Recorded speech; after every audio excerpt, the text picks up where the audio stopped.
ننګرهار مومندرې ولسوالۍ اړوند د ګردې غوث لنډي خیبر سیمه کې د قمر خیریه بنسټ له لوري د منګل لومړني ښوونځي د ودانۍ جوړولو چارې پیل شوې. د پرانیستې مراسمو کې د ننګرهار پوهنې رئیس مولوي محمد شریف حلیمي له یاد خیریه بنسټ څخه د مننې ترڅنګ وویل د دې ښوونځي لپاره د ودانۍ جوړول یوه اړینه اړتیا وه چې په خبره یې د تعمیر له جوړولو سره به زده کوونکو ته ګڼې اسانتیاوې برابرې شي. الحمدلله په داسې ځای کې چې اشد ضرورت و دی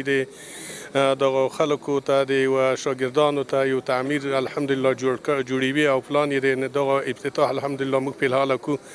موږ ډیره مننه ځنې کو چې رښتیا واقعیت د خلکو لوی خدمت وکړو او د خلکو نه هم الحمدلله دا ده چې څنګه چې د دې تعمیر او بادي د دې ساتنه هم ضرور ده دغه تعمیر ته باید توجه وکړو که خپل کور غوندې داسې وځکه د بچیان پکې اوسېږي. د قمر خیریه بنسټ د ننګرهار مسؤل عادل شینواری وایي په دغه ودانۍ 40,000 امریکایي ډالره لګښت راځي او د 3 میاشتو په موده کې به چارې بشپړې شي. ان شاء الله تعالی دغه ښوونځی به په 3 میاشتو کې به تکمیلیږي او 40,000 ډالر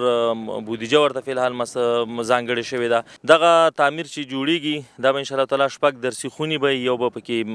ادارې او یو منظم تعمیر به ان شاء الله.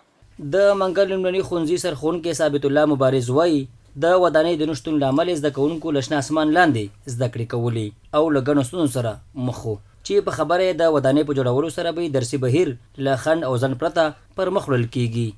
دا مکتب چې تاسیس شوی دی تقریبا 1488 کال کې تاسیس شوی دی. د هغې نه را په دې خوا تقریبا 18 کاله موږ په باد و باران کې او په سختۍ او په مشکلاتو کې د دواړو سرکونو په منځ کې ناست وو او خپل تدریس ته ادامه ورکوله. خو اوس لله الحمد د قمر خیریه بنسټ له طرفه زمونږ دغه ستونزه او مشکل حل شو او د تعمیر چارې ان شاء الله چې پیل کیږي. د دغه خیریه بنسټ د مسؤلینو د معلوماتو له مخې له دې وړاندې ننګرهار کې 2 نورو ښوونځیو ته هم ودانۍ جوړې کړې دي.